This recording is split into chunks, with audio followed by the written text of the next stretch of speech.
He could see her grave from his bedroom window.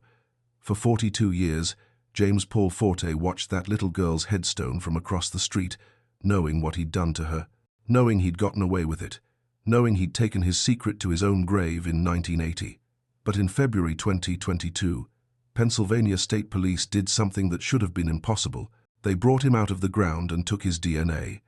And what they found will make your blood run cold. The email arrived on a Thursday morning. Corporal Mark Barron's hands trembled as he opened it. The match probability stared back at him from the screen. 1 in 480 septillion. To find another person with this DNA profile, you'd need to search 4 million planet Earths. 57 years, 10 months, and 23 days after a 9-year-old girl was murdered, they finally had their answer. But the man who killed her had been dead for over 4 decades, and his name had never appeared once in the investigation files. Not once, not even as a person of interest. So how does a killer stay invisible for 58 years? How does a teenage college student with a laptop succeed where 230 trained investigators couldn't? And what does this case tell us about every monster who thinks they've gotten away with murder? Welcome to Cold Crime Vale. I'm your host, and today I'm taking you inside the 4th oldest cold case in American history ever solved.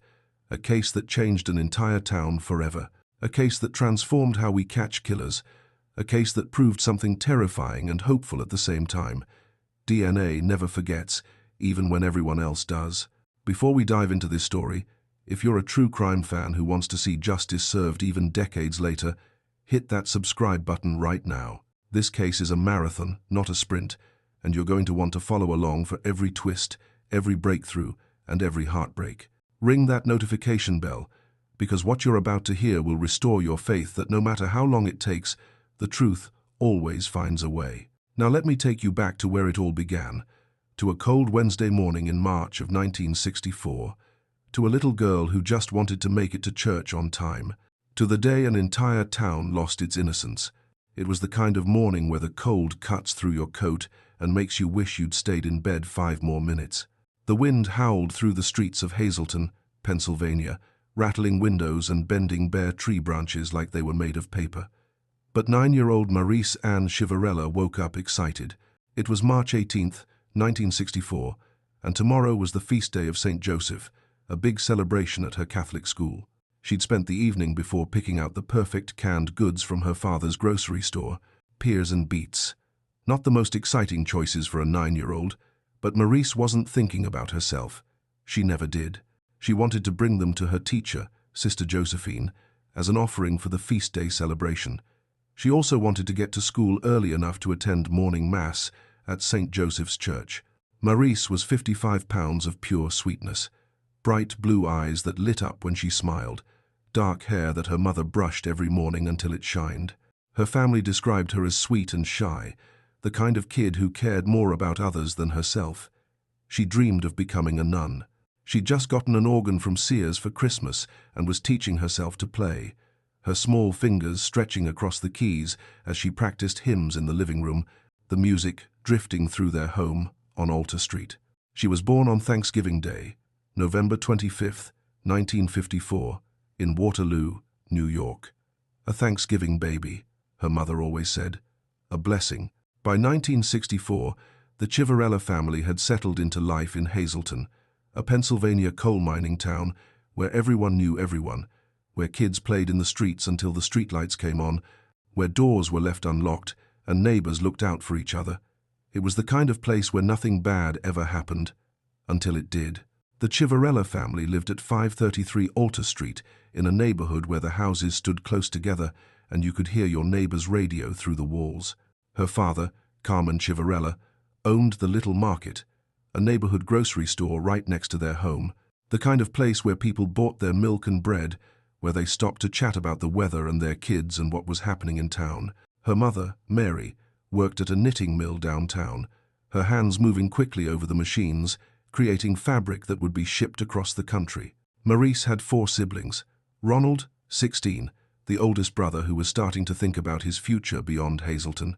Carmen Marie, 13, her only sister, who shared a bedroom with her and whispered secrets in the dark.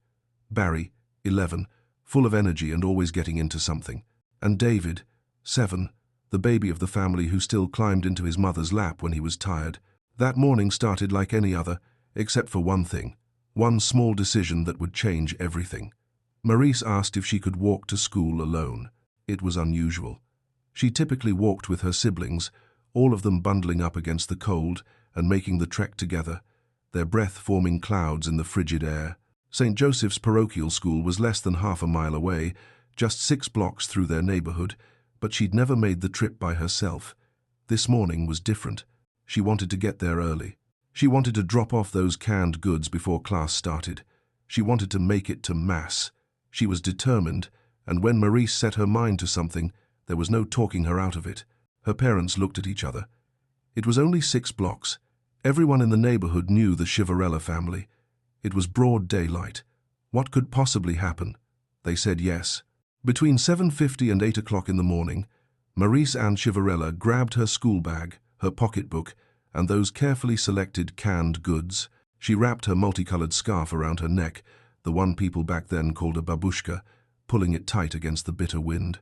She was wearing a dark jacket and skirt with black leotards and suede shoes.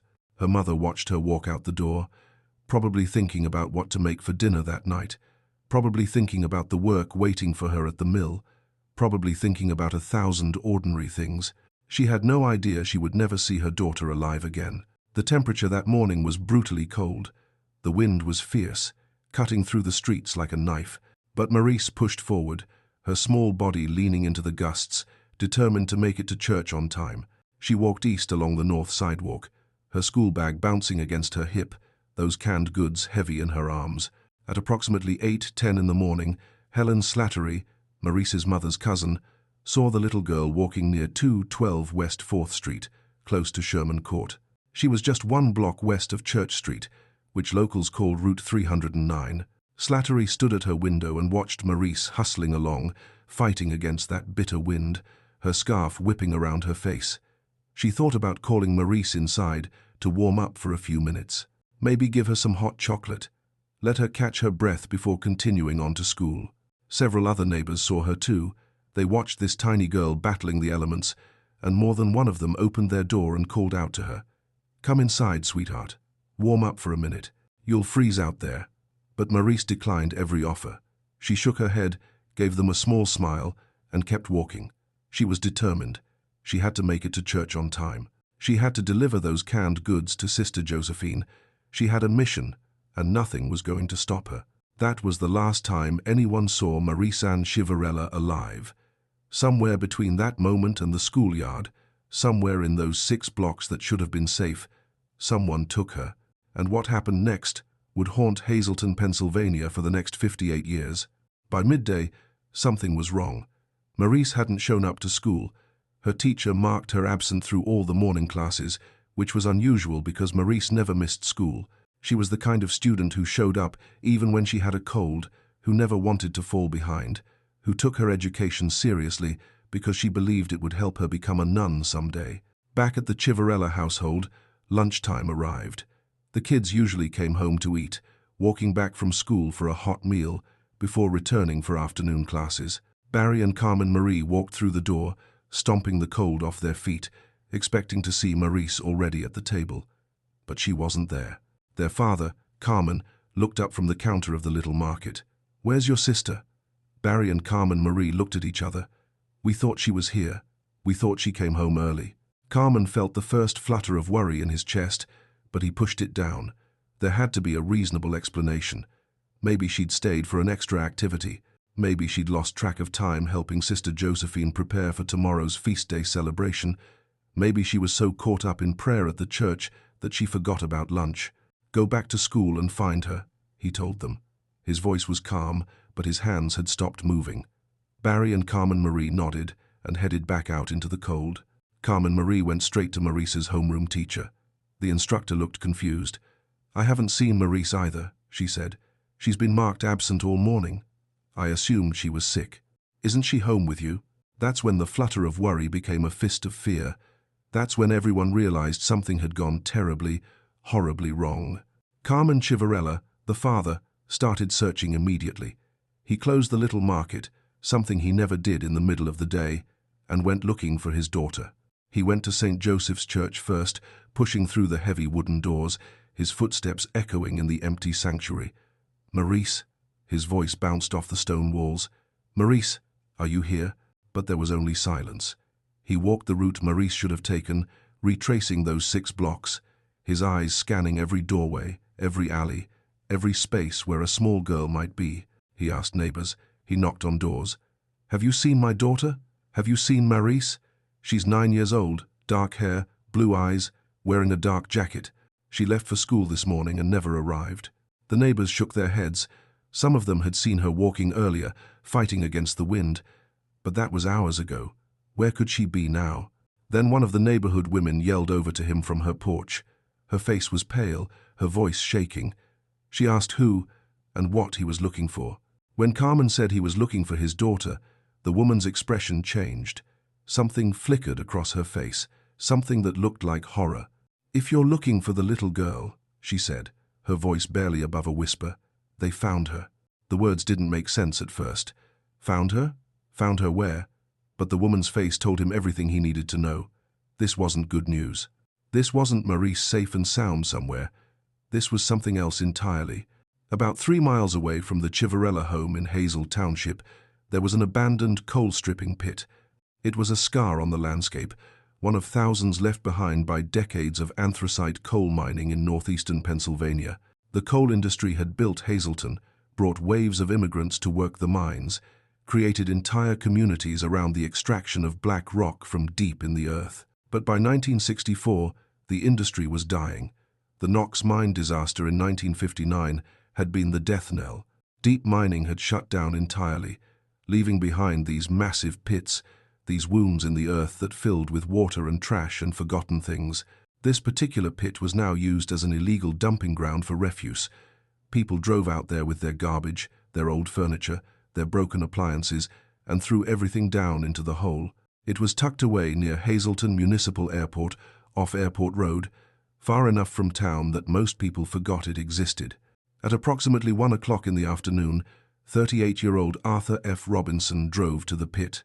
He was giving his 16-year-old nephew driving lessons, letting the boy practice on the empty roads near the airport. He'd brought along a container of ashes to dump while they were out there. Might as well kill 2 birds with 1 stone. As Robinson looked down into the pit, something caught his eye. At first, he thought it was a large doll. Someone had probably thrown out their kids' old toys.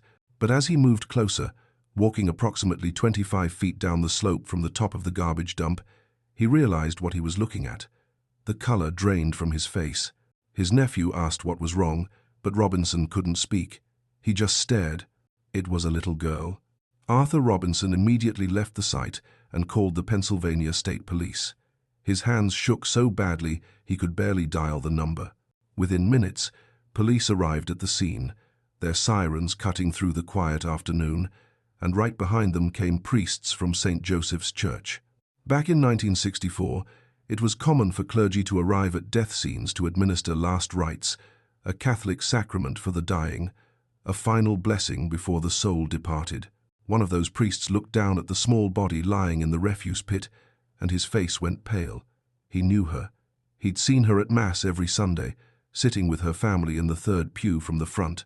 He'd watched her take communion, her small hands folded in prayer. He positively identified her as Marice Anne Chiverella. "Now I need to warn you. What I'm about to describe is going to be difficult to hear, but it's important you understand the brutality of what happened to this little girl, because it's going to matter later when we talk about the suspect. It's going to matter when we talk about the pattern. It's going to matter when we talk about justice." Marice was found at the bottom of the refuse pit, lying among the garbage and ashes and discarded pieces of other people's lives. She was still fully clothed in her dark jacket and skirt with her black leotards, but her suede shoes were missing from her feet. They were found nearby, along with her school bag, her pocketbook, and those canned goods she'd been so excited to bring to Sister Josephine, the pears and beets she'd carefully selected the night before. Her wrists were bound together with one of her own shoelaces. Her ankles were bound together with her other shoelace. Someone had removed the laces from her shoes and used them to tie her up, to make sure she couldn't run, couldn't fight back, couldn't escape. The multicolored scarf, that babushka she'd wrapped around her neck to protect herself from the cold, had been stuffed so deep into her mouth and throat that it knocked out one of her teeth. It was used as a gag to prevent her from screaming, to silence her cries for help, to make sure no one would hear what was happening to her. She had been hit twice on top of her head, hit once on her right temple. There were strangulation marks around her neck, dark bruises that told the story of her final moments. Dr. Julius Foss conducted the autopsy at Hazelton State General Hospital. The cause of death was asphyxiation and strangulation. Marice Anne Chiverella had been strangled to death. But that wasn't all. She had been sexually assaulted before she died. This wasn't a random act of violence. This wasn't an accident. This was deliberate. This was evil. But the killer left something behind. Something that wouldn't matter in 1964, but would become the key to everything 58 years later. The killer's bodily fluids were found on her jacket. In 1964, there was no such thing as DNA testing. The structure of DNA had only been discovered by Watson and Crick in 1953, just 11 years earlier. It was a scientific curiosity, something studied in laboratories, something that might someday be useful for understanding heredity and disease. But nobody understood that genetic material could be used to identify a specific human being. Nobody knew that every person's DNA is unique, a genetic fingerprint that can't be faked or hidden or washed away. So that evidence was carefully documented and preserved. The investigators didn't know why it might matter, but they knew it was evidence, and evidence had to be protected. They sealed Marice's clothing in bags. They wrote detailed reports. They photographed everything. And then the case went into a filing cabinet, where it would wait for science to catch up, where it would wait for the world to change, where it would wait for 58 years. Let me paint you a picture of Hazelton, Pennsylvania, in 1964, because you need to understand what this town was like before Marice died. You need to understand what was lost that day. This was a coal mining town, a place built by immigrants who came to America with nothing but hope and a willingness to work. First came the Germans and Irish in the 1840s, drawn by the promise of jobs and land. Then came wave after wave of others: Italians, Poles, Russians, Lithuanians, Slovaks, Montenegrins. They came to work the mines, to dig coal out of the earth, to send their children to school and build churches and create a community in this corner of Pennsylvania. By 1964, the coal industry was dying. The Knox mine disaster in 1959 had flooded the mines with water from the Susquehanna River, killing 12 men and effectively ending deep mining in the region. But the community spirit was still alive. This was a place where everyone knew everyone, where kids played outside until the streetlights came on and nobody worried about them, where children walked to school by themselves, came home for lunch alone, and nobody thought twice about it, where doors were left unlocked because who would steal from their neighbors, where the biggest crime was usually someone's teenager getting caught with beer behind the high school. Ron Marchetti, who was the same age as Marice, remembered it years later. Back then, we didn't even lock our doors. You could ask anybody around here my age, or who knew that age, and they'll know Chiverella and remember that case. That case. It became the dividing line. Before Marice and after Marice. Jake Ripper, a local jeweler who lived a few blocks away from the Chiverella family, said it perfectly. The innocence of youth in the community was gone.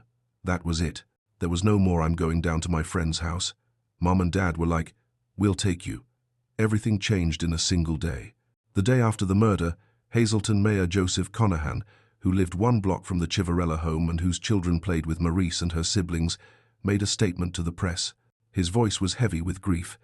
"Yesterday's crime makes everyone cognizant that evil constantly is present and heinous murders can happen here, in Hazelton, in their safe little town where nothing bad was supposed to happen." It was the end of an era. Doors started getting locked that night. Parents stopped letting kids walk alone. The assumption of safety that had defined small-town American life evaporated in a single day. Childhood in Hazelton would never be the same.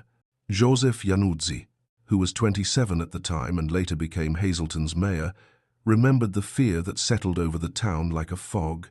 It was scary in a sense that this happened. Murder, let alone rape, let alone a child. It was terrible. He looked at his adopted son and wondered what kind of world he was bringing him into. What kind of place was this, where a 9-year-old girl couldn't walk 6 blocks to school without being murdered? The funeral was massive. St. Joseph's Church was packed with mourners, every pew filled, people standing in the aisles and spilling out onto the steps. The lines at the viewing stretched out the funeral home doors and down the block. Hundreds of people came to pay their respects, to look at the small white coffin, to try to make sense of something that made no sense at all. When the coffin was closed for the final time, Marice's mother, Marice Chiverella, leaned over and gave her daughter one final farewell kiss. Her hand rested on the smooth wood, and she whispered something that no one else could hear. A mother isn't supposed to outlive her child. It goes against the natural order of things. And for the next 58 years, Marice Chiverella would pray for one thing and one thing only: that the Pennsylvania State Police would find the man who hurt her daughter. If you're watching this and thinking about all the cold cases that remain unsolved, do me a favor, hit that like button. It tells YouTube to show this video to more people, and the more people who see how these cases get solved, the more pressure there is to never give up on justice. Let's keep going. Pennsylvania State Police at the Hazelton barracks responded immediately to the discovery of Marice's body. Retired Trooper Donald Good was one of the first responders, and what he saw that day would stay with him for the rest of his life. The investigation team worked 20-hour days, 7 days a week, without a single day off from March through mid-July of 1964. That's approximately 4 months of intensive round-the-clock investigation, 4 months of interviewing witnesses, following leads, documenting evidence, trying to find the monster who did this. They interviewed hundreds of people. They documented everything with meticulous care. They compiled over 4,600 pages of investigative documents, a number that would eventually grow to over 6,000 pages over the decades. Every interview was typed up. Every tip was followed. Every piece of evidence was catalogued and preserved, and they carefully preserved every piece of physical evidence, including Marice's clothing. That decision, that choice to preserve everything even when they didn't know why it might matter, would prove to be the most important choice anyone made in this case. But in 1964, forensic science was incredibly limited. There was no DNA testing, no computers, no national databases where you could search for similar crimes in other jurisdictions, no way to share information effectively across state lines. Blood typing could only determine 4 basic categories: A, B, AB, and O. That's it. You couldn't distinguish between the millions of people with the same blood type. Fingerprints had to be compared manually, one print at a time, and only if you had a suspect to compare them to. Crime scene investigation was rudimentary compared to what we have today. Without DNA and without witnesses who could identify the perpetrator, investigators were essentially working in the dark, hoping for a break that might never come. But they followed every lead anyway. They chased down every tip, no matter how unlikely. And some of those leads seemed promising at first. One man who owed money to Carmen Chiverella's grocery store confessed to the crime. The investigators brought him in for questioning, and he told them he'd done it. He said he'd strangled Marice with his hands. But the police knew something he didn't. They knew she'd been strangled with her own shoelaces, not with someone's bare hands. It was a detail they'd held back from the public, a way to weed out false confessions. And this was exactly that, a false confession. The man was eliminated as a suspect. Another man was scheduled for a polygraph test. He'd been acting strangely, and someone had reported him to the police. The night before the test, he drove to the area near the pit where Marice's body had been found. He parked his car on a lonely stretch of road. He let the motor run, and he died of carbon monoxide poisoning. Was it suicide? Was it an accident? Was it the act of a guilty man who couldn't face what he'd done? Nobody knew for sure, but he was never definitively connected to the crime. A young man with psychological challenges was observed in the woods near the dumping site around the time Marice's body was discovered. He may have witnessed the murder or the body being dumped, but his account was difficult to verify. His mental state made him an unreliable witness, and investigators couldn't determine whether he'd actually seen something or was confusing reality with imagination. Police even investigated a possible connection to a similar case. In 1962, just 2 years before Marice was killed, 9-year-old Carol Ann Doherty was murdered in Bristol, Pennsylvania. She'd been found strangled in St. Mark's Roman Catholic Church choir loft. Another 9-year-old girl, another Catholic church, another strangulation. The similarities were haunting. And here's what made it even more interesting. Approximately 1,000 people from Bristol had been in Hazelton for a high school basketball playoff game the night before Marice was killed. Could the same person have committed both murders? But no confirmed connection was ever established. The cases remained separate. The investigation team followed the right leads. They asked the right questions. Retired corporals Thomas McAndrew and Sean Williams would later say that the original investigators were following the right leads and asking the same questions investigators would ask today. They did everything right. They were thorough, they were dedicated, they were relentless. But there was one massive problem, one insurmountable obstacle that no amount of hard work could overcome. The killer's name never came up, not once, not in any interview, not in any tip, not in any witness statement, not in any of the thousands of pages of documentation compiled over 4 months of intensive investigation. He was a ghost, and ghosts don't leave trails. More than 230 members of the Pennsylvania State Police would work on this case over the next 58 years. It became a legacy case, passed down from one generation of investigators to the next. They reviewed it annually, going through the files, looking for something they might have missed, hoping that new technology or a fresh perspective might crack it open. They maintained monthly contact with the Chiverella family throughout the decades, calling to check in, to let them know they hadn't forgotten, to promise that they were still looking. Retired Trooper Donald Good's wife noted that every year on the anniversary of Marice's death, her husband brought up her name.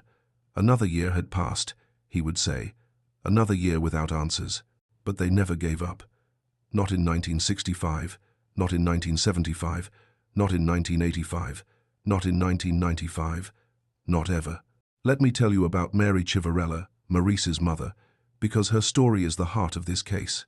After her daughter's murder, Mary saved every letter and sympathy card received from friends, family, and strangers.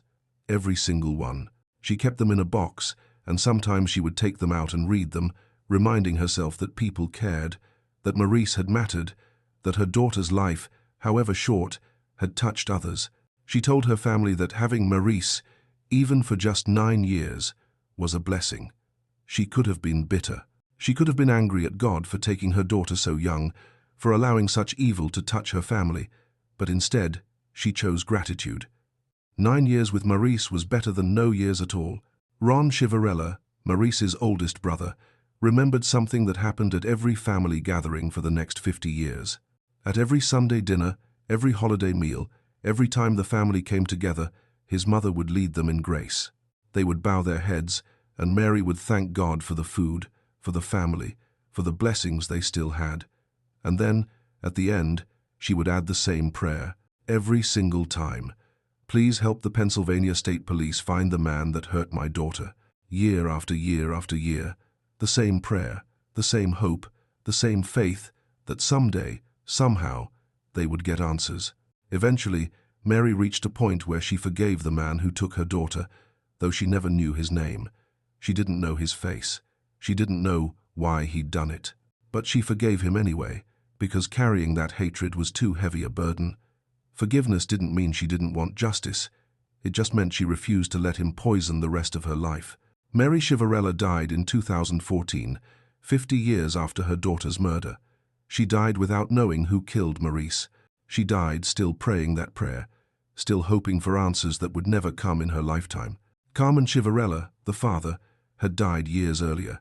He'd spent decades wondering if he'd made the wrong choice that morning, if he should have said no when Marice asked to walk to school alone, if those 6 blocks had been too far. If he could have somehow prevented what happened, he died without answers too. Both parents went to their graves without knowing the truth, and that's a tragedy all its own. The 4 surviving siblings, Ron, Carmen Marie, Barry, and David, carried the weight of their sister's unsolved murder for their entire adult lives. They grew up in the shadow of her death. They watched their parents grieve. They felt the absence at every birthday, every Christmas, every family photo where there should have been one more person. But they held on to hope, because the Pennsylvania State Police had promised them something. They would never stop looking. And that promise mattered. In 2007, 43 years after the murder, technology finally caught up to the evidence. The Pennsylvania State Police DNA laboratory developed a suspect DNA profile from the killer's bodily fluids found on Marice's jacket. Let me say that again. because I need you to understand how remarkable this is. 43 years after investigators carefully preserved that evidence, scientists were finally able to extract a genetic profile from it. 43 years. The evidence had been sitting in storage for longer than most people live in one house, and it was still viable, still usable, still capable of identifying a killer. DNA profiles were developed for all the original suspects from 1964 and submitted to the DNA lab for comparison. Every man who had been interviewed, every man who had been considered even remotely suspicious, every man whose name appeared in those thousands of pages of investigation files, they tracked them down, got samples, and tested them, and none of them matched, not a single one. Every single original suspect was eliminated. The killer wasn't in the files after all. The killer's DNA profile was then entered into CODIS, the Combined DNA Index System, the national database containing profiles of convicted offenders, arrestees, and forensic samples from unsolved crimes. This was it. This was the break they'd been waiting for. Surely someone in the system would match. Surely this monster had committed other crimes. Surely his DNA was in there somewhere. Lieutenant Devon Brutowski later explained what happened next. Since 2007, the killer's DNA profile has been checked monthly against all new entries in our DNA databases, monthly, for over 12 years, 2007, 2008, 2009, 2010, 2011, 2012, 2013, 2014, 2015, 2016, 2017, 2018, 2019. Every single month, the system ran the comparison. Every single month, they hoped for a hit. And every single month, the result was the same. No matches, not a single one. Why? Because the killer had died in 1980, before DNA databasing became standard practice. His DNA wasn't in any criminal database. He'd never been arrested for a serious enough crime to require a DNA sample, or if he had been arrested, it was before the technology existed. He was invisible in death just as he'd been invisible in life. So once again, the case went cold. The DNA was useless if there was no one to compare it to. But something was about to change. Something revolutionary was happening in the world of forensic science, and it was about to crack this case wide open. In 2018, the Pennsylvania State Police partnered with Parabon Nanolabs, a Virginia-based DNA technology and genetic genealogy company. This wasn't traditional forensic DNA analysis. This was something completely different, something that would change the game forever. On March 20th, 2019, Pennsylvania State Police released composite images created by Parabon's Snapshot Forensic DNA Phenotyping System. Using deep data mining and advanced machine learning algorithms, the technology analyzed the killer's DNA to predict his physical characteristics. His ancestry, European, white. His hair color, dark, brown. His eye color, blue or green. His skin tone, fair with possible freckling. The composites showed what the suspect would look like at ages 25, 40, and 60. They released the images to the public via Pennsylvania State Police social media and press releases. Maybe someone would recognize him. Maybe someone would remember a neighbor, a co-worker, a relative who looked like this. Maybe someone would finally come forward with the tip that would break the case. The Chiverella family and investigator associations provided funding for the expensive forensic DNA study. They pooled their resources, held fundraisers, did whatever it took to keep the investigation moving forward.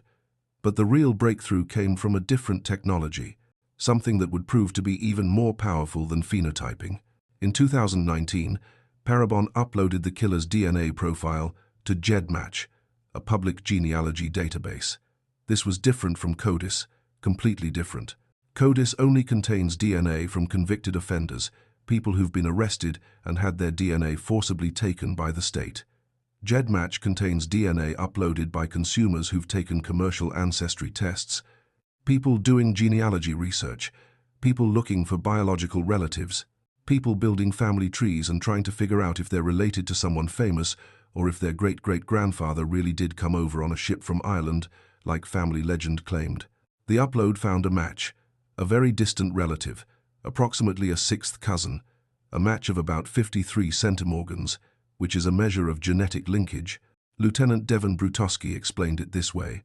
We got a match somewhere around a sixth cousin, a very distant match that narrowed down suspects. 53 centimorgans doesn't sound like much, and it wasn't. It was like finding a single thread and trying to follow it back through 6 generations to find the person at the other end. But it was a thread, and someone was about to pull it. Before we meet the teenage genealogist who cracked this case wide open, I want to ask you something. Are you subscribed to Cold Case Desk yet? If not, what are you waiting for?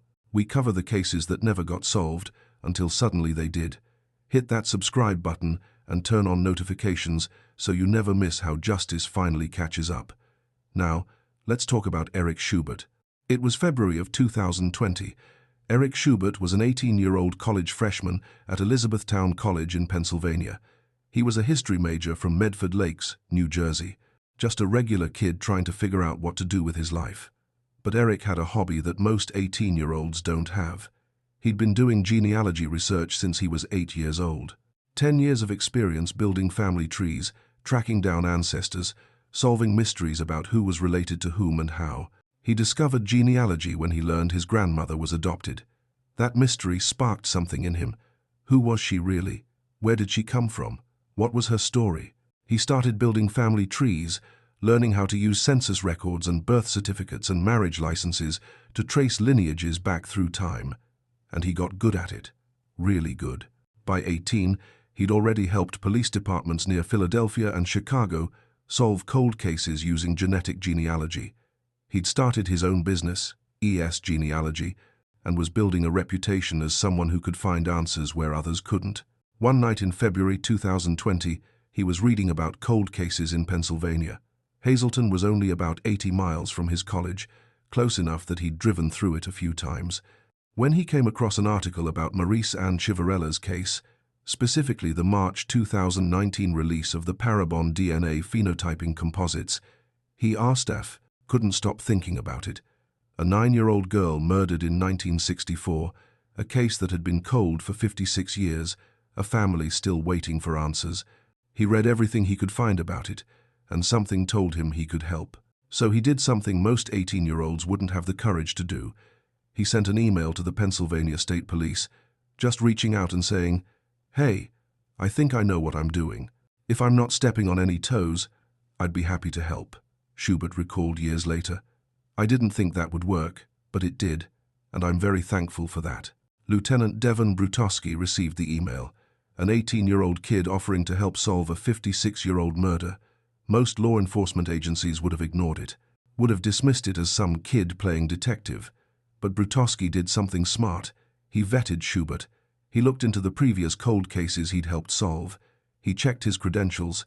He talked to the other departments he'd worked with, and he recognized that this was outside the box of state police. But sometimes you have to think outside the box. Sometimes the answer comes from an unexpected place. So he made a decision. They accepted his offer. Schubert would work on the case for free. He didn't want money. He didn't want fame. He just wanted to help. He was given access to a partial case file containing the suspect's DNA and a list of potential matches from GEDmatch. His assignment was clear. Build family trees, from distant DNA matches, to identify the killer through genealogical research.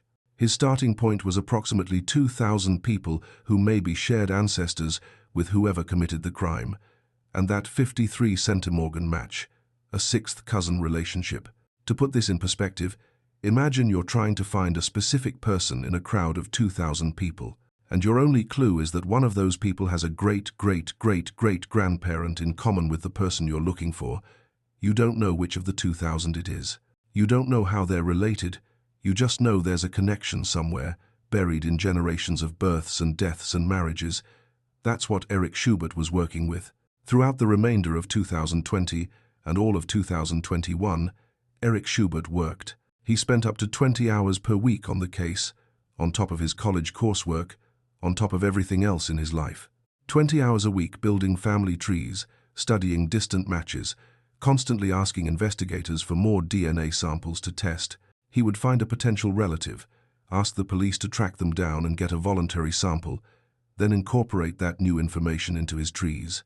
Slowly, painstakingly, he was building a map of the killer's family, While he explored genealogical family names during his research, one surname emerged that made everyone sit up and pay attention: Palomino. State police troopers immediately recognized the name. Renate Palomino had been shot dead outside her home on Buck Mountain Road in Lausanne Township, Carbon County, back in the 1970s, another unsolved murder in the same region. DNA related to that investigation confirmed that investigators were on the right ancestral track. The connection led them to retired New Jersey State Police Captain John Paul Palomino, who referred investigators to another family member, someone who kept an extensive family tree, a family historian. This was the genealogical framework they needed. Throughout 2020 and 2021, investigators interviewed numerous Palomino relatives. They acquired voluntary DNA samples from family members, explaining what they were doing and why it mattered. The family's cooperation was essential, and fortunately, they gave it. They wanted to help. They wanted to know if someone in their family tree had committed this horrible crime.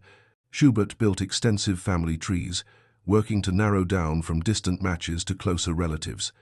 And slowly, painfully slowly, the DNA match climbed. 53 centimorgans, then 100 centimorgans, then 500 centimorgans, eventually over 1,000 centimorgans, which indicated a half-uncle or first-cousin level relationship. They were getting closer. The circle was tightening. In 2020, the Pennsylvania State Police DNA Lab established a Y chromosome DNA profile for the suspect. The Y chromosome is inherited through the paternal line only. It's carried as an exact match through male lineages, passed from father to son to grandson, virtually unchanged. This helped confirm they were tracking the right family line, following the right thread through the generations. Finally, after nearly 2 years of work, the research narrowed the suspect pool to 4 individuals, 4 men. One of them had to be the killer, and one of them had been arrested in 1974 for an unrelated sexual assault. His name was James Paul Forte, and when investigators started digging into his background, everything clicked into place. Everything made horrible, perfect sense. But before I tell you about James Paul Forte, before I tell you about the monster who lived 6 blocks away and watched Marice's grave from his window, I want you to think about something. For 58 years, this man's name never came up. For 58 years, he was invisible. For 58 years, he thought he'd gotten away with it. And he had, for his entire life. But DNA doesn't forget, science doesn't give up, and sometimes justice takes decades, but it still comes. So here's my question for you, and I really want you to think about this. How many other killers are out there right now, living their lives, thinking they've gotten away with it? How many cold cases are sitting in filing cabinets, waiting for someone like Eric Schubert to pull that thread? How many families are still praying the same prayer that Marice Chiverella prayed for 50 years? Drop your thoughts in the comments below. And if you believe that no case should ever be closed until it's solved, hit that subscribe button right now. Because in the next part of this story, we're going to meet the monster. We're going to learn about James Paul Forte, about where he lived, about what he did 10 years after he murdered Marice, and about how investigators brought him out of the grave to finally face justice. This is Cold Crime Vale, and we're just getting started. James Paul Forte was born on July 21st, 1941, in Hazelton, Pennsylvania, the same town where Marice Anne Chiverella would be born 13 years later. The same streets, the same churches, the same coal-scarred landscape. They breathed the same air, walked the same sidewalks, lived in the same small world where everyone was supposed to know everyone. Except, nobody knew what James Paul Forte really was. He graduated from Hazelton High School in 1959. His yearbook described him as tall, blue-eyed, and handsome. Loves to sleep. Sports are his favorite, especially baseball. Future undecided. That last line is chilling when you think about it. Future undecided. What future did he choose? What path did that handsome, athletic young man decide to walk down? After high school, he enlisted in the U.S. Army on October 16, 1959. He served for 3 years and was discharged on September 28, 1962. An honorable discharge. Nothing in his military record suggested anything was wrong. Nothing indicated that he was dangerous. He came home to Hazelton and blended back into the community like he'd never left. Forte never married. He had no known children. He was described by those who knew him as living a muted life, keeping to himself. He worked as a bartender and bar supplies salesman, jobs that required him to interact with people but never get too close, never let anyone see beneath the surface. He was the kind of man you'd serve a drink to and forget about 5 minutes later. Unremarkable, forgettable, invisible. In 1964, when he murdered Marice Anne Chiverella, he was 22 years old, a young man, strong, capable. And here's what made investigators' blood run cold when they finally identified him. Here's what made Corporal Mark Barron have to step away from his desk and take a breath when he saw the addresses. James Paul Forte lived at 118 West 14th Street, directly across the street from St. Joseph Slovak Roman Catholic Cemetery, the cemetery where Marice Anne Chiverella was buried. Let me say that again so you understand the full horror of this. James Paul Forte lived with a direct view of her grave. Every morning when he woke up, he could look out his window and see her headstone. Every night before he went to bed, he could see the flowers her family left there. For 16 years, from 1964 until his death in 1980, he watched that grave. He knew exactly where she was, and he never said a word. He also lived at 745 North Laurel Street and 770 North Laurel Street at different times. All of these addresses were approximately 6 to 7 blocks from the Chiverella family home at 533 Alta Street. He was right there, living in their neighborhood, walking the same streets, shopping at the same stores, maybe even buying groceries from Carmen Chiverella's little market, standing at the counter and making small talk while the father of the girl he murdered rang up his purchases. The audacity of it is breathtaking. The cruelty of it is almost incomprehensible. Authorities determined that James Paul Forte had no known connection to Marice Anne Chiverella or her family. Police described the attack as random. One source indicated that Forte was technically Chiverella's sixth cousin, so distantly related that neither family would have known about the connection. But authorities could find no actual connection between them. No evidence they'd ever met. No evidence he'd ever been to the little market. No evidence of any interaction whatsoever. State Trooper James Kiro emphasized something important when the case was finally solved. Forte acted alone.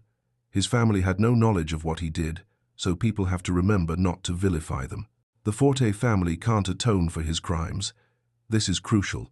The sins of one man don't transfer to his relatives. His family members were victims too, in a different way. They had to live with the knowledge that someone they shared blood with had done something monstrous.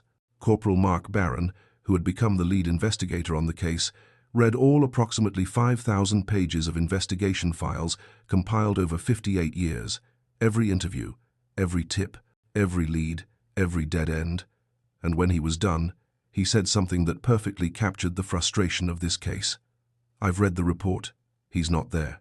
Forte's name does not appear anywhere in the investigation files compiled over 58 years. He was not part of the initial murder investigation.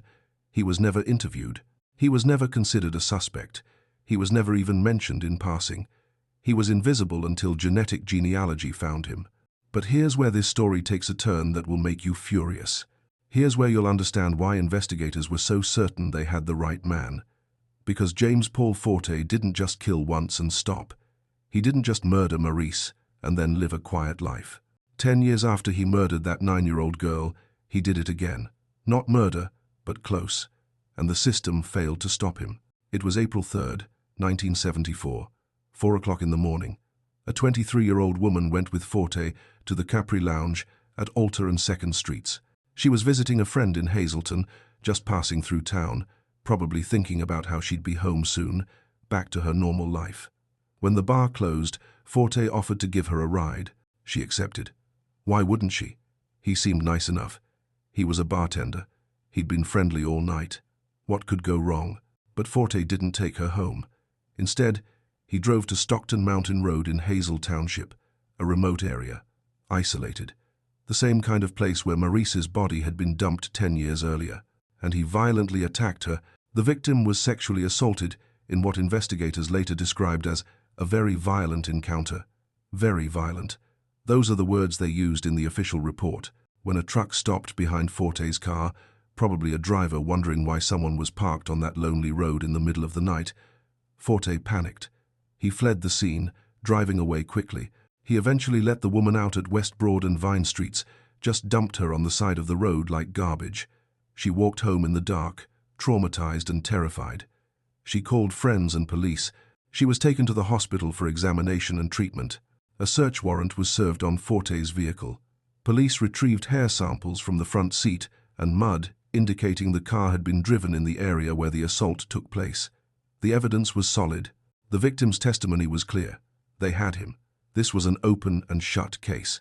On April 13, 1974, Pennsylvania State Police Trooper James Gibb charged James Paul Forte with involuntary deviant sexual intercourse, indecent assault, aggravated assault, and kidnapping.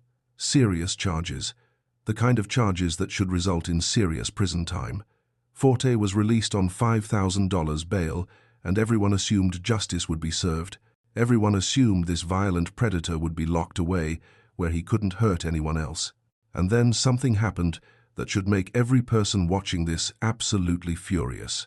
On September 18, 1974, Forte pleaded guilty to aggravated assault only, just aggravated assault. Prosecutors withdrew the sexual assault and indecent assault charges. Why? We don't know. Maybe they thought the case was too difficult to prove. Maybe they wanted to avoid a trial. Maybe they made a deal. Whatever the reason, the result was catastrophic. On October 2, 1974, Judge Bernard C. Bruminski sentenced James Paul Forte to 1 year special probation supervised by the Pennsylvania Probation and Parole Office. He was ordered to pay the victim's hospital bill. That's it.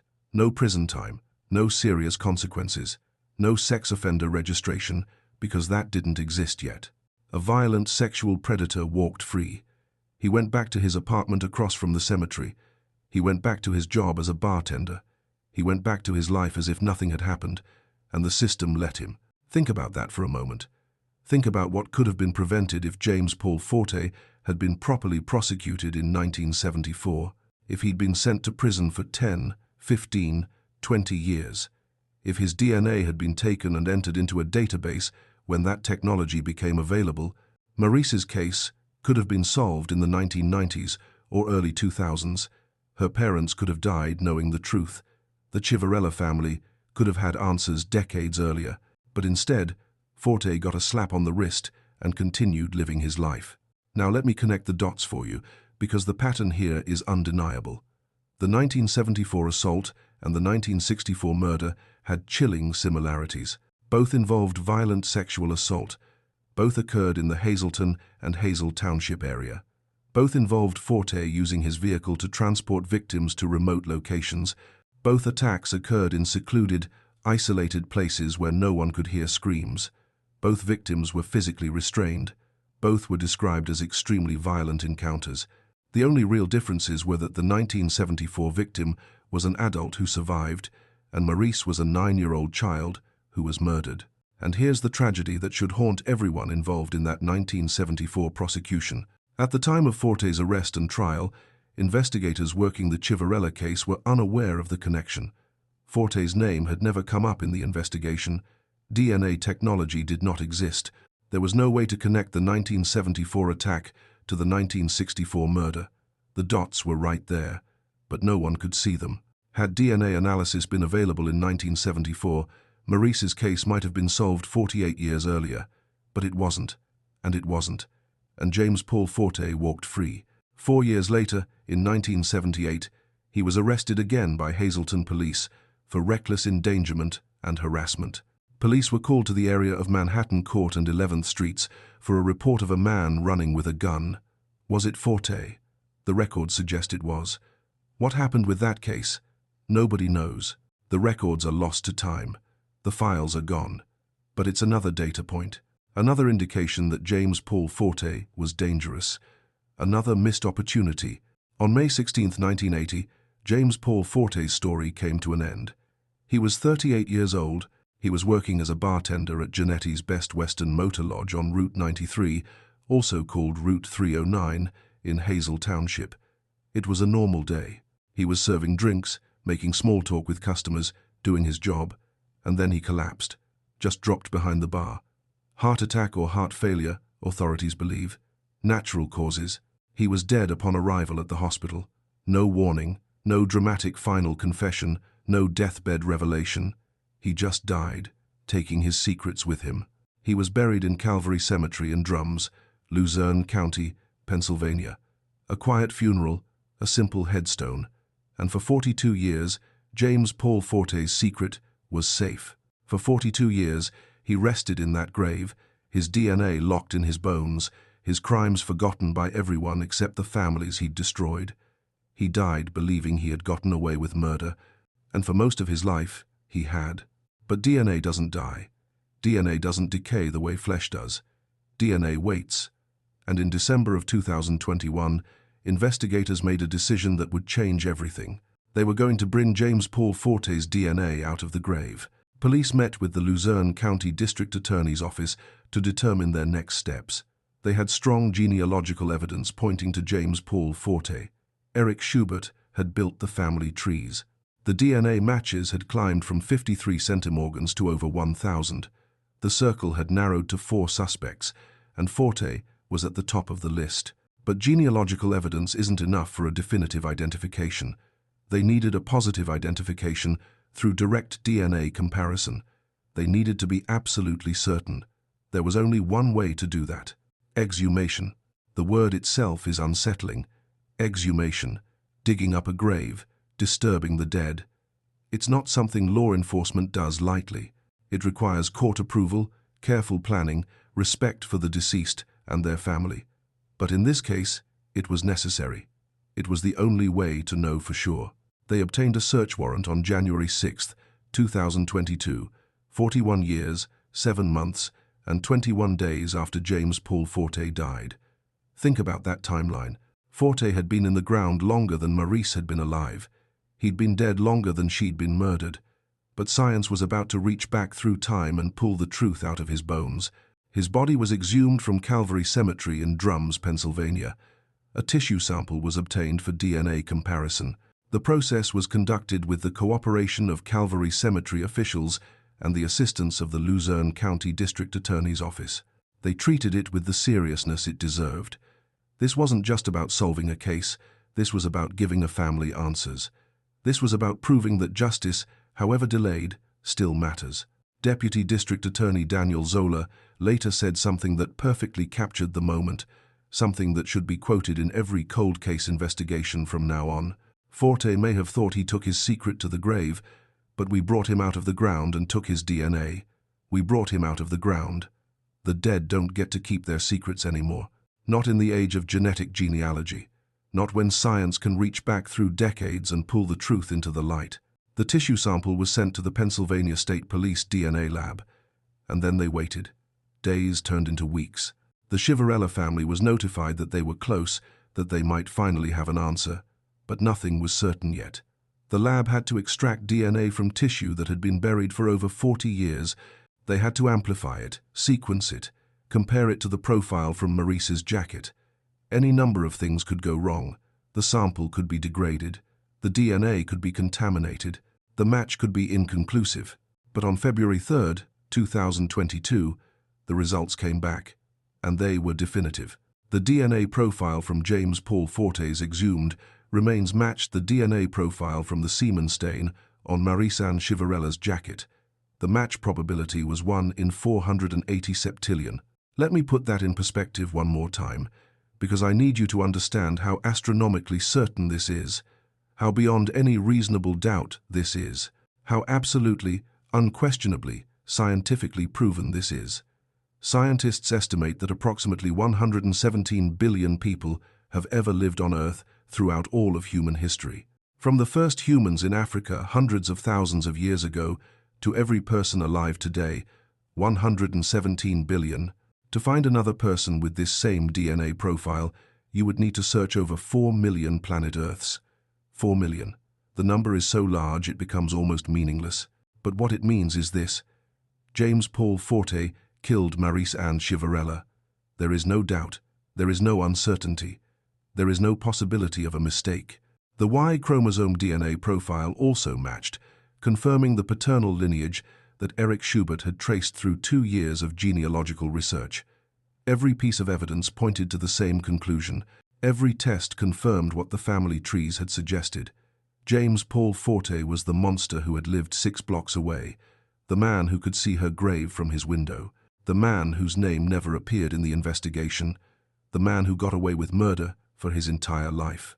After 57 years, 10 months, and 23 days, the Pennsylvania State Police had identified Marice Anne Chiverella's killer. Science had finally caught up to him. And now it was time to tell the world. At 10 o'clock in the morning on Thursday, February 10th, 2022, Pennsylvania State Police held a press conference at the Hazelton Township Commons building. The room was packed. Dozens of family members filled the front rows, their faces a mixture of hope and dread. Friends who had known Marice or grown up in Hazelton during that terrible time. Law enforcement officials, both active and retired, who had worked the case over the decades. Community members who had covered or followed the case over the years. Media from across Pennsylvania and beyond. Everyone knew this was significant. Everyone knew they were about to witness history. Present at the press conference were Lieutenant Devin Brutowski, the Pennsylvania State Police officer who had taken a chance on an 18-year-old genealogist's email, Corporal Mark Barron, the lead investigator who had read every page of the 5,000-page case file, Trooper Anthony Petrosky, Public Information Officer, Trooper James Kiro, Luzerne County District Attorney Sam Sanguedolce, Deputy District Attorney Daniel Zola, and Eric Schubert, the genealogist, now 20 years old, who had spent 2 years of his life building family trees for a little girl he'd never met. Retired officials were there too. Sergeant Donald Good, 89 years old, one of the original 1964 investigators, the man who had thought about Marice every single year on the anniversary of her death. Corporals Thomas McAndrew and Sean Williams, recent retirees who had worked the case in the 2000s and 2010s. Captain Brian Tobin, retired. Lou Rossi, retired. Generations of investigators, all gathered to see the case finally closed. And the Chiverella siblings were there. Carmen Marie Ratkai, Marice's sister, now in her 70s. Ronald Chiverella, Marice's brother. Barry Chiverella, Marice's brother. David Chiverella, Marice's brother. 4 people who had lived their entire adult lives in the shadow of their sister's unsolved murder. 4 people who had watched their parents die without answers. 4 people who had never stopped hoping that this day would come. But their parents, Carmen and Mary, weren't there. They'd both died without ever knowing the answer, and that absence hung over the room like a ghost. Corporal Mark Barron stepped up to the microphone. He was a seasoned investigator, a professional who had seen terrible things and learned to compartmentalize, to keep his emotions in check. But as he began to speak, his voice started to shake. "This is a very important day for our department," he said. "It is also an important day for the Hazelton community as a whole. This was a violent and heinous crime that was committed against a small child." He paused, gathering himself. "This is the 4th-oldest cold case in the nation to be solved utilizing this technology, which makes it the oldest in the state. This is a day the family has been waiting for nearly 58 years. And then Corporal Mark Barron, this tough, experienced investigator, broke down. Tears filled his eyes. His voice cracked. He had to pause multiple times to compose himself. "We're always told not to get attached to a case," he said, wiping his eyes. "But you can't help it. It's a vivid memory for everybody who lived through this, and it's a vivid memory for everybody who grew up in this area. What happened to her ushered in a change in this community. Whether you like it or not, the way you lived changed after March 18th, 1964 in Hazelton. The room was silent except for the sound of people crying. This wasn't just about solving a case. This was about a community that had carried this wound for nearly 6 decades. This was about a family that had never stopped praying for answers. This was about a little girl who had just wanted to bring canned goods to her teacher." Barron continued, his voice stronger now. "Even though it took nearly 58 years for this case to be solved, I think this should instill in the families of victims across the state and across the country a sense of hope. And that hope is that no matter how long it may take, we as law enforcement will never give up in trying to find the perpetrators of these heinous crimes that go on." Lieutenant Devin Brutowski spoke next. He said something that put the entire case in perspective. Pennsylvania State Police was founded in 1905, so over half of our existence, we've investigated this case. Think about that for a moment.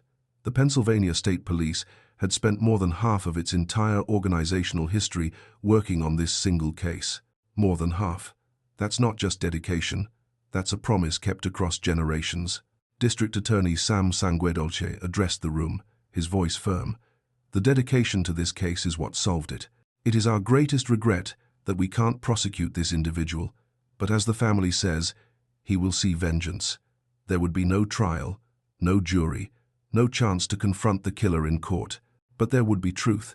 And sometimes, truth is its own form of justice. Deputy District Attorney Daniel Zola shared a personal connection that made the case even more poignant. As a child, he had found an original newspaper article about Marice's murder in their attic. His mother had kept it all those years, and she used the Chiverella story as a lesson to teach him about safety. Once you saw her face, you couldn't forget it, he said of Marice. He was a real monster, referring to Forte. The case had touched so many lives, rippled out through the community in ways that couldn't be measured. Then Carmen Marie Ratkai, Marice's sister, stood up to speak for the family. She was 71 years old now. She'd been 13 when her sister was murdered. She'd spent 58 years carrying that loss, wondering who had done it, praying for answers. Her voice was steady, but you could hear the emotion beneath it. "We have so many precious memories of Marice," Carmen Marie said. "At the same time, our family will always feel the emptiness and sorrow of her absence. Consequently, we will continue to ask ourselves, what would have been or could have been?" She paused, and the weight of those words settled over the room. What would have been? What could have been? A life unlived, a future stolen, nieces and nephews never born, Christmases never celebrated, a woman who never got the chance to become who she was meant to be. "Our parents expressed their sentiments a long time ago," Carmen Marie continued. "They didn't want punishment or revenge. They wanted justice. Our family now knows the identity of her murderer. Justice has been served today. Thanks to the Pennsylvania State Police, justice has been served today." She described Marice as a sweet and shy girl who was learning to play the organ and aspired to be a nun, the dream that would never come true, the calling that would never be fulfilled. Ronald Chiverella spoke next. "I feel a sense of closure," he said. "I don't have closure that it's all behind me. As Carmen said, we're all going to have memories of that horrible day." The distinction he made was important. Closure doesn't mean forgetting. It doesn't mean the pain goes away. It just means you finally have answers. You finally know the truth.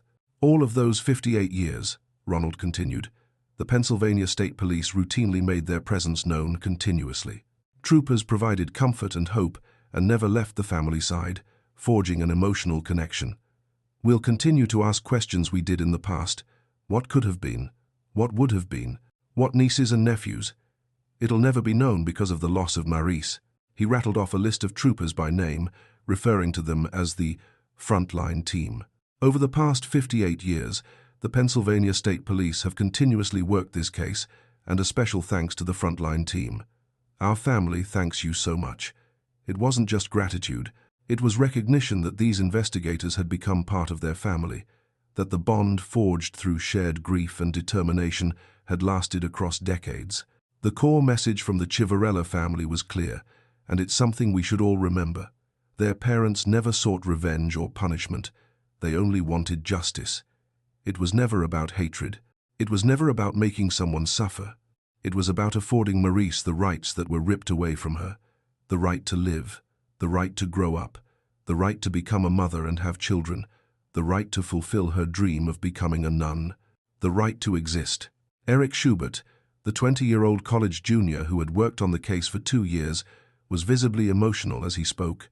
The investigation that went into all of this work was probably the hardest genealogy task that I've ever faced in over 10 years, as long as I've been doing genealogy. This was probably the hardest thing that I've ever done in my entire life. And it means so much to me that I was able to be on the team that could provide answers to the Chiverella family. His voice shook as he continued. Everything that had to go right did. We just kept chugging forward with these really small DNA samples until we got the big fish, which we did in Mr. Forte. This kid, barely out of high school, had accomplished what 230 trained investigators couldn't, not because he was smarter or better, but because he had access to technology they didn't, because he was standing on the shoulders of giants, because he refused to give up. Retired Trooper Don Good, 89 years old, attended the press conference. His wife had noted that every year, on the anniversary of Marice's death, Don brought up her name. Another year had passed. Good said he thought the case would remain unsolved, but he never forgot Chiverella, and now, at 89, he got to see it solved. He got to see the promise kept. Ron Marchetti from the Greater Hazelton Historical Society summed up what everyone in the community was feeling. "I'm just glad it's solved, that's all I can say.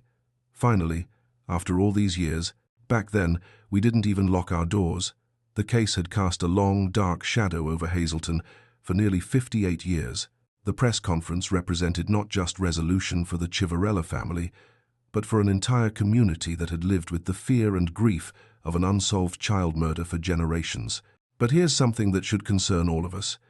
After the February 2022 press conference, Lieutenant Devon Brutowski made a statement that sent chills down everyone's spine. Current troopers believe Forte could have committed even more crimes. Corporal Mark Barron echoed this. Police said it may not have been the only crime Forte committed and asked anyone with information to come forward. Think about the timeline again. 1964, James Paul Forte murders 9-year-old Marice Anne Chiverella. 1974, he violently sexually assaults a 23-year-old woman and receives essentially no punishment. 1978, he's arrested for reckless endangerment and harassment involving a gun. 1980, he dies. That's 16 years between the murder and his death. What happened in those 16 years? What happened in the 10 years between Marice's murder and the 1974 assault? What happened in the 6 years between the assault and his death? After the announcement, a woman named Gina Donahue Connors came forward with a chilling story. She was approximately 9 or 10 years old in the years following Chiverella's murder, sometime in the mid to late 1960s. She was walking with a friend at the corner of 3rd and Alta Streets in Hazelton when a man in a car stopped. He tried to get them into his car. "Come on, we'll give you a ride. I will give you a ride." His voice was friendly, but something about it felt wrong. They refused. "No, thank you, we're okay." But he persisted.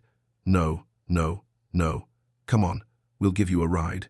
He wouldn't take no for an answer. He kept insisting, kept trying to convince them. The girls got scared and ran into an A&P store for safety. They stayed there until the car drove away.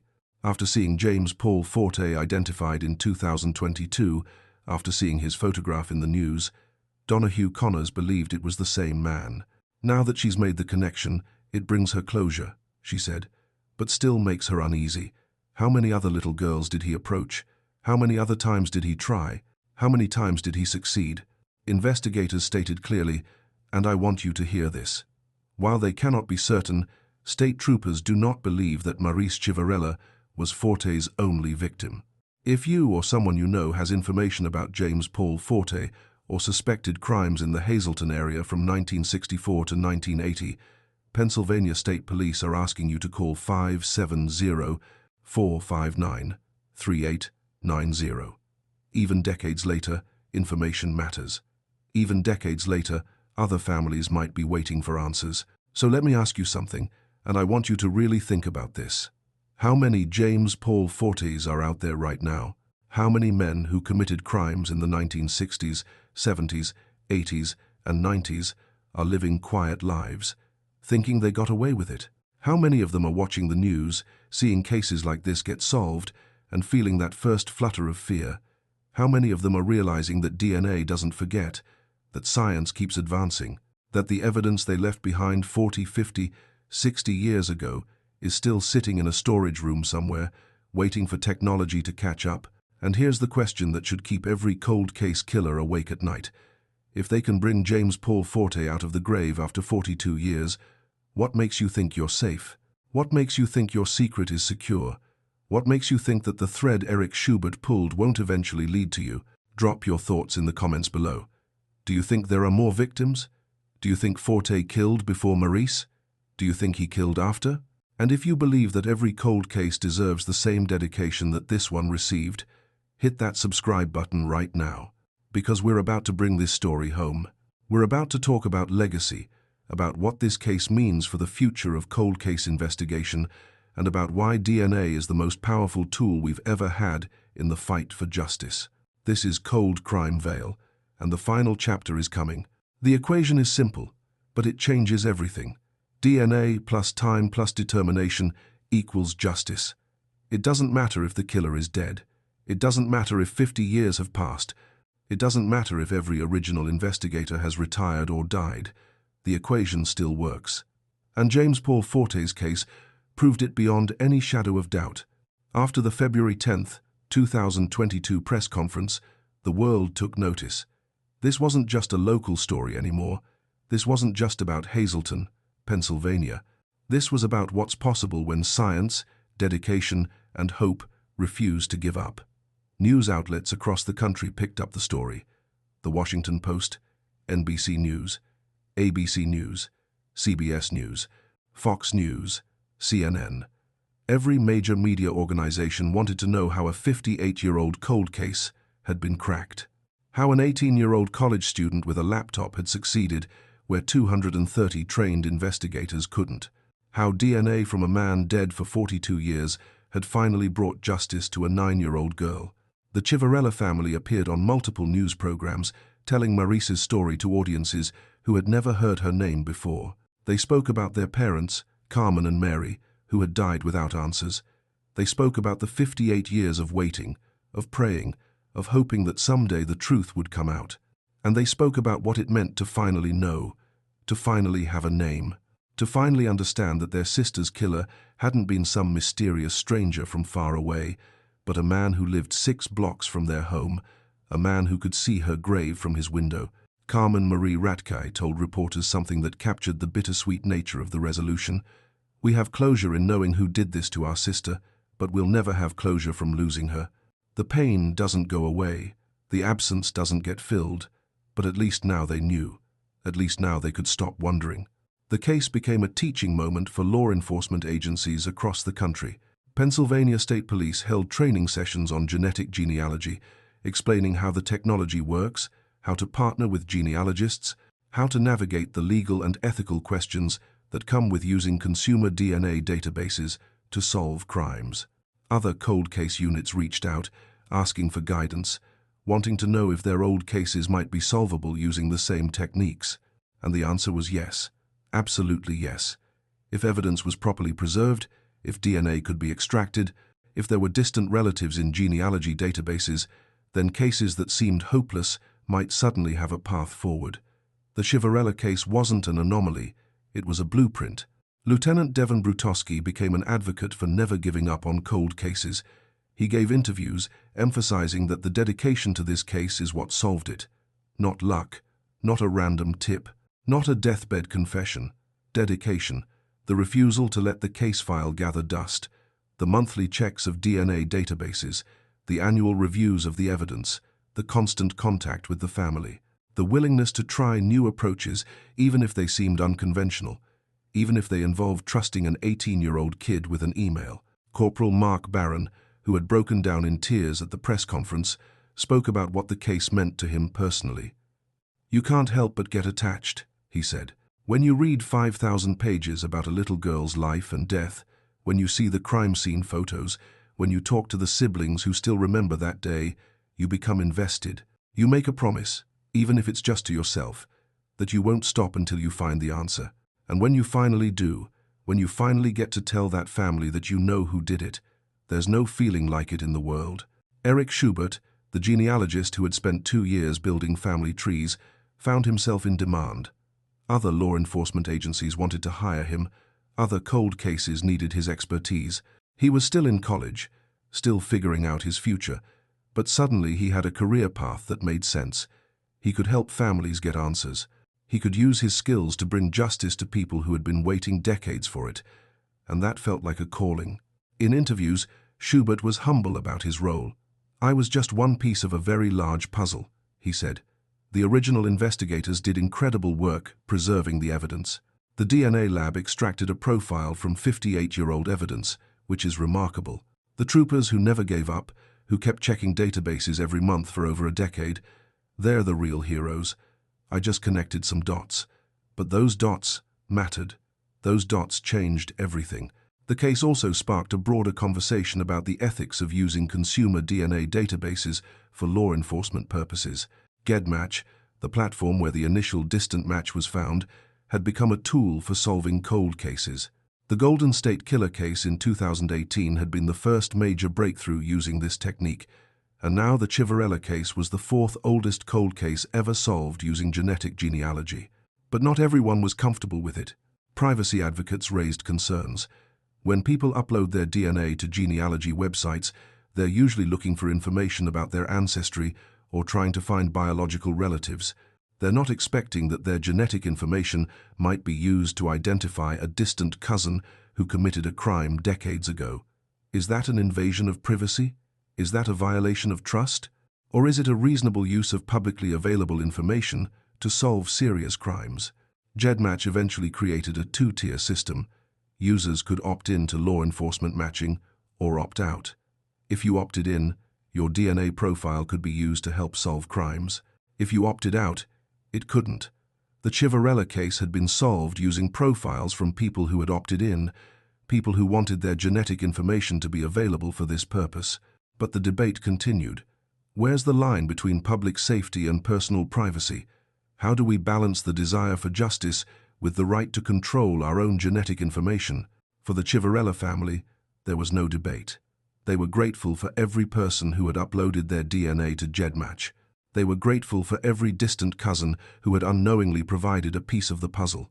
They were grateful for the technology that had finally given them answers. Without genetic genealogy, they would still be waiting. Their parents would have died without knowing. The case would still be unsolved, and that would have been unbearable. Ron Chiverella said something in an interview that perfectly captured this sentiment. My mother prayed every day for 50 years that they would find who did this. Every single day. And even though she didn't live to see it, I believe she knows now. I believe she's at peace. And I believe Marice finally has justice. The case also highlighted the importance of evidence preservation. In 1964, investigators carefully bagged and stored Marice's clothing, even though they had no idea that DNA testing would someday exist. They documented everything. They photographed everything. They preserved everything. And that decision, made by people who are probably dead now, made it possible to solve the case 58 years later. How many other cases weren't solved because evidence was lost or destroyed? How many times did someone throw away a piece of clothing or a swab because they didn't think it would ever matter? How many cold cases are unsolvable now because the physical evidence no longer exists? The Chiverella case is a reminder that we should preserve everything. We should treat every piece of evidence as if it might someday be the key to solving the case, even if we can't imagine how. Pennsylvania State Police updated their evidence preservation protocols after the Chiverella case. They emphasized long-term storage, climate control, proper documentation, and regular audits to ensure nothing was lost or degraded. Other agencies followed suit. The lesson was clear. Evidence is forever. Technology will catch up. Science will advance. But only if we keep the evidence safe. The case also became a source of hope for other families with unsolved cases. If the Chiverella case could be solved after 58 years, if a killer who had been dead for 42 years could be identified, then maybe their cases could be solved too. Maybe their loved ones could get justice. Maybe the waiting would finally end. Cold case units across the country reported an increase in families reaching out, asking if genetic genealogy could be used on their cases. Can you test the evidence again? Can you upload the DNA profile to GEDmatch? Can you find a genealogist like Eric Schubert? The demand was overwhelming, but it was also encouraging. It meant people believed in the system again. It meant they had hope, and hope is a powerful thing. Hope keeps families going when everything else says to give up. Hope keeps investigators working cases that seem impossible. Hope keeps evidence preserved and files organized and databases checked, month after month, year after year, decade after decade. Hope is what solved the Chiverella case. Hope and science and dedication, and a refusal to let a little girl be forgotten. In Hazelton, Pennsylvania, the impact of the case's resolution was profound. The town had lived under the shadow of Marice's murder for 58 years. It had changed the way people lived, the way they raised their children, the way they thought about safety. Doors that had been left unlocked before March 18th 1964, stayed locked afterward. Children who had walked to school alone before that day were driven or escorted afterward. The innocence was gone, and it never came back. But knowing who did it, knowing that he was dead, knowing that he couldn't hurt anyone else, that brought a measure of peace. The monster had a name now. He wasn't a faceless shadow anymore. He was James Paul Forte, a bartender who lived across from the cemetery, a man who had died of a heart attack in 1980. He was real, he was identifiable, and he was gone. Jake Reaper, the local jeweler who had lived through the fear of 1964, said something that resonated with many in the community. We always wondered who did it. Was it someone we knew? Was it someone we passed on the street? Was it someone we talked to at the store? Now we know. And even though it's terrible to know he lived right here among us, at least we know. At least the wondering is over. The Hazelton community held a memorial service for Marice on the 58th anniversary of her death, March 18, 2022. It was held at St. Joseph's Church, the same church where she had been trying to go that morning, the same church where her funeral had been held, the same church where hundreds of people had gathered to mourn a little girl they barely knew but would never forget. The Chiverella siblings attended, along with members of the Pennsylvania State Police, community leaders, and people who had grown up hearing about Marice's case. They lit candles, they said prayers, they remembered a 9-year-old girl who had just wanted to bring canned goods to her teacher, and they celebrated the fact that after 58 years, she finally had justice. Carmen Marie Ratkai stood at the front of the church and spoke about her sister. Marice was sweet and kind, she said. She cared about other people more than herself. She wanted to be a nun. She wanted to help people. She wanted to make the world better, and even though her life was cut short, even though she never got the chance to do all the things she dreamed of, she did make the world better. Because her case changed how we investigate crimes. Her case proved that justice is possible even decades later. Her case gave hope to thousands of families who are still waiting for answers. Marice's legacy isn't just her death. It's what came after. It's what her case made possible. The church was silent, except for the sound of people crying. But these weren't tears of despair. These were tears of relief, tears of gratitude, tears of closure. After the service, people walked to St. Joseph's Slovak Roman Catholic Cemetery, to the grave that James Paul Forte had been able to see from his window for 16 years. Marice's headstone was simple. Her name, her dates, November 25, 1954 to March 18, 1964. 9 years, 3 months, and 23 days. That's all she got. But her impact would last forever. Someone had left fresh flowers on the grave. Someone always did. Even after 58 years, people remembered. People cared. People made sure Marice Anne Chiverella was never forgotten. The Chiverella siblings stood together at the grave, their hands linked. They were in their 60s and 70s now, but in that moment, they were children again. Children who had lost their sister. Children who had watched their parents grieve for 50 years. Children who had carried the weight of an unsolved murder their entire lives. And now, finally, they could let some of that weight go. Ron Chiverella placed his hand on the headstone. "We know now, Marice," he said quietly. "We finally know. Mom and Dad know too. And you can rest. You can finally rest. The case of Marice Anne Chiverella will be studied in law enforcement academies for generations. It will be taught in forensic science classes. It will be referenced in cold case training seminars. It will be held up as an example of what's possible when you refuse to give up, when you preserve evidence, when you embrace new technology, when you trust unconventional approaches, when you keep your promises to families who are waiting for answers. But more than that, it will be remembered as a story about a little girl who mattered, who was loved, who was mourned, who was never forgotten. A little girl who just wanted to bring canned goods to her teacher and never made it to school. A little girl whose death changed a town forever. A little girl whose case proved that DNA never forgets, even when everyone else does. The equation is simple. DNA plus time plus determination equals justice. It worked for Marice Anne Chiverella. It worked for the Golden State Killer's victims. It's working for cold cases across the country right now, and it will keep working as long as we preserve evidence, as long as we embrace science, as long as we refuse to give up. James Paul Forte thought he had gotten away with murder. For 58 years, he was right. He lived his life. He worked his job. He watched her grave from his window. And he died believing his secret was safe. But he was wrong. Because DNA doesn't die. DNA doesn't forget.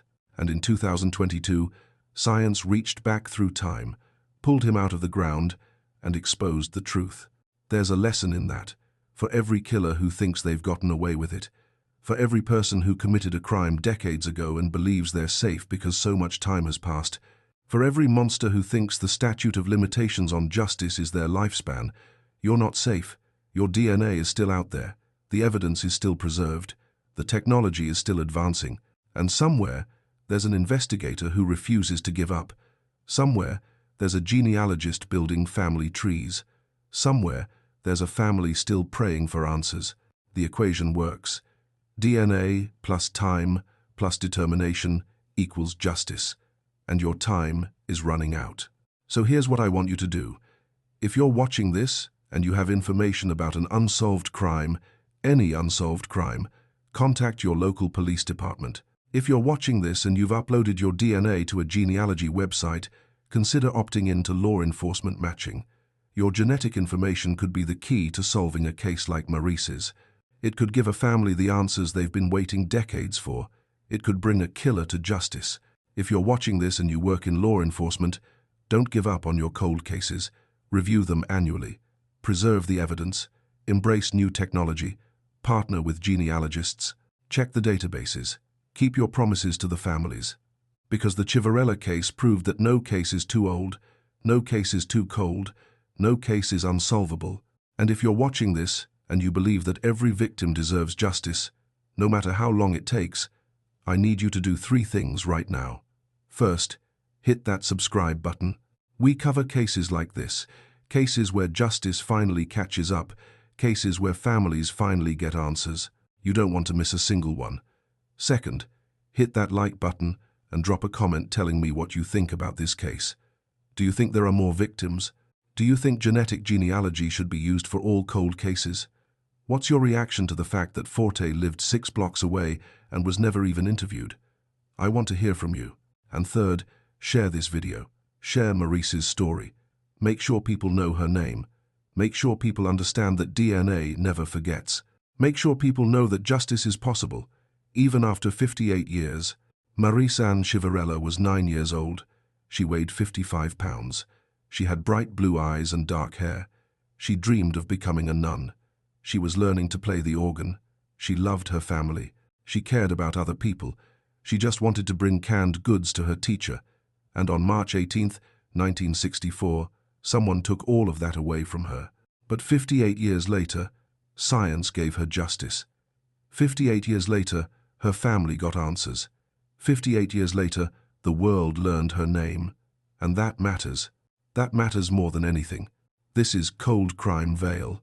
I'm your host, and I'll see you in the next case, because there are thousands more out there waiting to be solved. Thousands more families waiting for answers. Thousands more victims waiting for justice. And we're going to cover every single one we can. Subscribe now, turn on notifications, and let's make sure no victim is ever forgotten. Let's make sure every family gets their answer. Let's make sure the equation keeps working. DNA plus time plus determination equals justice. Always.